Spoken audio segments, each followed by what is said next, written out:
Guess who's back? Back again. Shady's back. Tell a friend. Hey folks, welcome back to the channel. That's right, it is back. You read the thumbnail right. The Pro Tips series is back by popular demand. We're going to do a little twist today on the Pro Tips series. It's not going to be a regular Pro Tips series that you're accustomed to and you've seen before. This one's going to be V10, in case you haven't noticed. Right here, it says V10. That's what it's going to be about. Now, V10 just came out about last week, about a week and a half ago. So there's a few hidden things that some people may not know about. So that's what I'm here for. I'm here to show you guys what V10's all about. So let's get started. Okay, folks, the first tip here is Spotify. As we all know, Spotify is new to version 10, and it's been long awaited.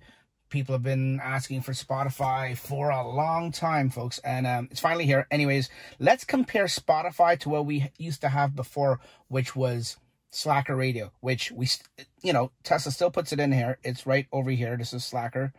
This is Spotify. Now, the key difference and a pro tip that many people might not know if they're already accustomed to Slacker, have been using Slacker for a while, with Slacker Radio, they didn't have a back button, for one. You couldn't go backwards. You couldn't go back to the previous track. If the track was halfway playing like it is here, you couldn't go back to the beginning of the track. You could only go forward. Slacker seemed to be like a one-way ticket only. You could go forward. You could go forward, but that was it.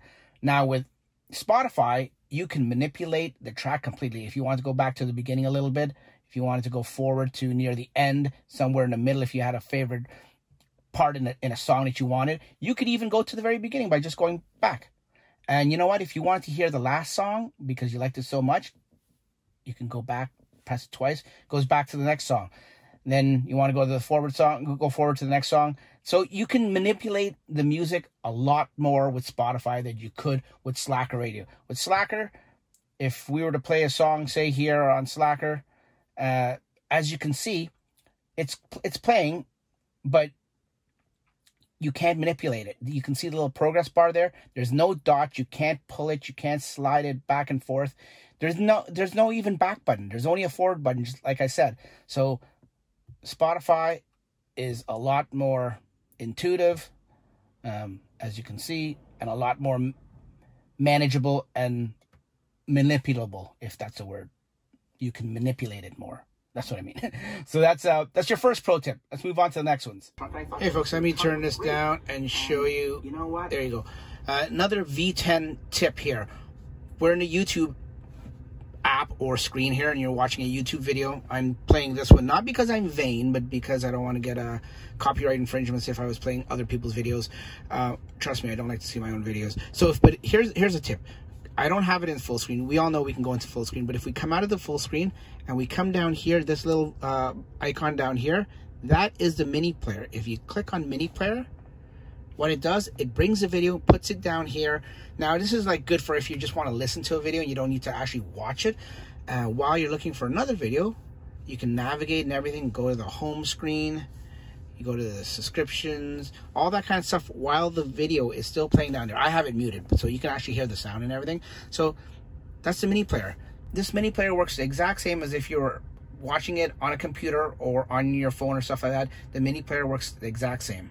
As we continue with another V10 tip, while in the YouTube app, this also works in Netflix too, folks. You see, if we were to go full screen here, I've got an ad here of one of the videos I'm playing. Like I said, I'm playing this not because I'm vain, but just for copyright infringements. Okay, so say we're playing the video. I'll turn the volume down. But say we're playing the video, it's full screen and stuff like that, and you don't need to get back to the other stuff. And we all know that up here has the temperature and the volume and the brightness too. So it has brightness, temperature, and volume.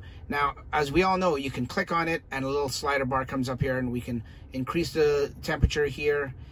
Increase the, where is it? Increase the screen brightness. It's not really working. Where is it? Yeah, there you go. Increase the screen brightness, brighten it or darken it. And then over here, of course, we have the volume. You can drive cars into the back. Here is a cool little tip. As you come up to the top here, you don't actually have to put your hand on the actual slider, just like down and below. And I put one of these tips in my videos for one of the pro tips a long time ago. All you have to do is touch it and just move your finger up and down on the screen. Sorry, not up and down, left and right, like that. too loud. Same thing with the temperature. You just put your finger on it and you can put the temperature up and down. You don't actually have to take your finger off after touching it and putting it onto the slider. Same with the brightness. You can just go like this. Brightness is giving me trouble for some reason, but the other ones work. See, there's the temperature. Now, I'm not actually touching, like you can see, my finger's nowhere near the slider. It's just on the numbers. And Tesla, you know, they coded it smart enough that all you have to do is touch it and move it up and down. You don't actually have to take your finger off. Basically, they take a two-step process and they turn it into a one-step process. That's pretty good coding on Tesla's part. So there you have it, folks. That is Pro Tips version 10 edition. Small, just a few things right now. Like I said, there's other stuff I want to do, but they're just not ready yet. There's a few bugs in version... There's more than a few bugs in version 10. There's bugs, but we're not going to get that. This is a Pro Tips video, not a bug edition video. But like I said, there's one or two things that I really want to bring to you guys as Pro Tips, but didn't have a chance to because right now they're not working. I don't mean to trigger you and sound so secretive of why... or what it is and stuff like that, but I just don't want to announce it because it's not ready. So when it is ready, because I'm sure Tesla will fix it in some bug releases, and once it's fixed, then I'll bring it to you in another Pro Series, folks. You know, these Pro Series, folks, are for people that are just ordinary people, people like myself and most of you guys that are watching. I know there's people out there that are Tesla gurus, engineers, computer enthusiasts and stuff like that, that know all this stuff inside out. These videos aren't for you guys, but if you are watching, I appreciate the support and everything like that. But like I said, these are for everyday people, and version 10 is new. And, you know, there's certain things in there that you guys might not know, so that's why I'm bringing it to your attention. So I appreciate all the support and stuff like that. I will bring more version 10 Pro Tips to you guys as they come along, like I said. But that's all I got for you today. Thanks for watching. Like and subscribe if you want to see more videos like this with Pro Tips and stuff like that. And if you're not familiar and you're not subscribed to the channel and you're new here, first of all, subscribe and hit that little bell. But go back and search my videos for all the other Pro Tips. I've got at least, I think, 10 volumes of Pro Tips, and then I've got a couple videos of just back to basics, which is like a Pro Tips, but it's like a basic Pro Tips. Those go back all the way till last year. Most of them are still relevant. There's some with, you know, with software updates and stuff like that that aren't relevant anymore. But go through them, go check them out, and tell me what you think. If you have any Pro Tips yourself, folks, leave a comment below. Tell me what your Pro Tip is. I'll get your name. I'll get the Pro Tip, and I will put it in the next series. And I will give you a big, huge shout out, and I'll give you full credit because without you guys, I wouldn't be able to do these Pro Tips because I can't think of all these Pro Tips all by myself. That's why I took a little bit of a break, because we sort of ran out of Pro Tips, in my opinion. So anyways, thanks for watching. We'll see you on the next one, guys. Take care.